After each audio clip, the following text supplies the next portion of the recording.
Selamat pagi, perkenalkan kami dari kelompok 13 akan membacakan hasil diskusi kami dengan tema implikasi perkembangan psikomotorik dan fisik terhadap pendidikan yang disusun oleh 3 anggota kelompok kami yang bernama Raditya Ramadhanu Danindra, Najati Korunada, dan Mario Adrian Sufyan.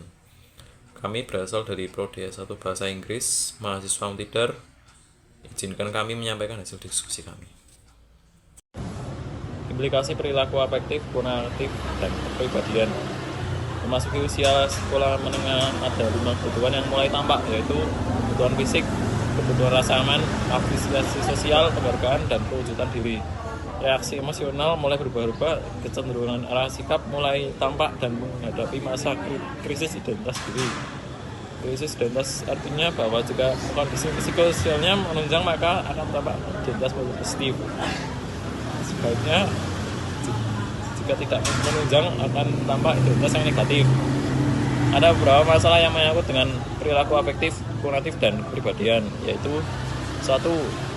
Mudah sekali digerakkan untuk melakukan kegiatan destruktif yang spontan untuk melampiaskan ketegangan institusi emosionalnya meskipun tidak mengetahui maksud yang sebenarnya dan tindakan dari tindakannya.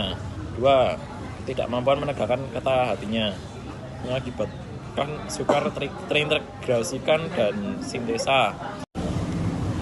Poin-poin pendidikan pengalaman dewasa PPD di SMA.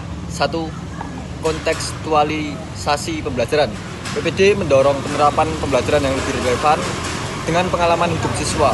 Ini dapat membantu siswa SMA melihat hubungan langsung antara teori yang dipelajari dengan situasi nyata di luar sekolah. 2.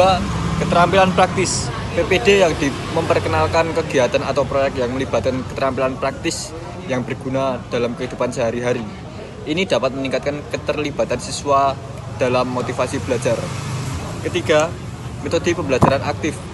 Metode pembelajaran berbasis pengalaman seperti studi kasus atau simulasi bisa diadopsi untuk membuat pelajaran lebih dinamis dan interaktif, mengatasi tantangan pembelajaran tradisional yang seringkali bersifat pasif. Poin-poin kedua, pendidikan pengalaman dewasa PPD untuk orang dewasa. 1. Fokus pada kebutuhan dan minat. PPD menekankan pembelajaran yang berfokus pada kebutuhan dan minat peserta. Orang dewasa seringkali memiliki tujuan belajar yang lebih spesifik dan PPD bisa membantu mereka mencapai tujuan tersebut dengan menyediakan materi yang relevan. 2. Pengalaman sebagai sumber pembelajaran. PPD memanfaatkan pengalaman masa lalu peserta sebagai sumber pengetahuan dan pembelajaran. Ini berarti bahwa dalam pendidikan orang dewasa, pembelajaran bisa lebih personal dan berbasis pada pengalaman langsung mereka. 3. Pembelajaran mandiri. Pendekatan PPD seringkali mendorong pembelajaran mandiri dan reflektif yang penting untuk perkembangan profesional dan pribadi orang dewasa. Ini membantu mereka menjadi pembelajaran seumur hidup dan meningkatkan keterampilan mereka dalam konteks profesional. Implikasi perilaku afektif, konatif, dan kepribadian. Memasuki usia sekolah menengah, ada 5 kebutuhan yang mulai tampak, yaitu kebutuhan fisik, kebutuhan rasa aman, afiliasi sosial, penghargaan, dan perwujudan diri.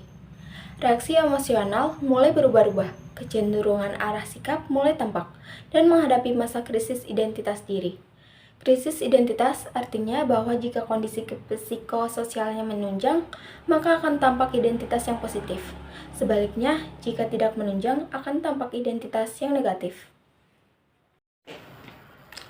Ada beberapa masalah yang menyangkut dengan perilaku afektif, konatif, dan kepribadian, yaitu mudah sekali digerakkan untuk melakukan kegiatan destruktif yang spontan untuk melampiaskan ketegangan institusi emosionalnya meskipun tidak mengetahui maksud yang sebenarnya dan tindakan-tindakannya.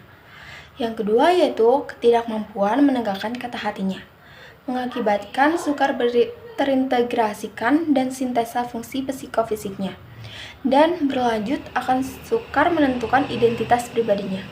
Oleh karena itu, guru hendaknya memberikan peluang bagi anak usia sekolah menengah untuk belajar bertanggung jawab serta memberi contoh perilaku keteladanan dari orang tua, pendidik, para elit politik, dan tokoh-tokoh idola yang sesuai untuk anak usia sekolah menengah. Implikasi pendidikan pada umumnya adalah: 1. Pendidikan harus berorientasi pada subjek didik. Kedua, pendidikan diselenggarakan sesuai dengan perkembangan dan kemampuan anak. Yang ketiga, yaitu pendidikan mengembangkan anak didik secara utuh. Keempat, guru harus memberikan pelayanan pendidikan sesuai dengan perkembangan intelektual peserta didik.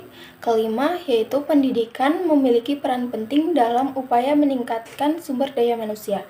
Dan yang terakhir yaitu pendidikan diharapkan mampu membentuk peserta didik yang dapat mengembangkan sikap, keterampilan, dan kecerdasan intelektualnya.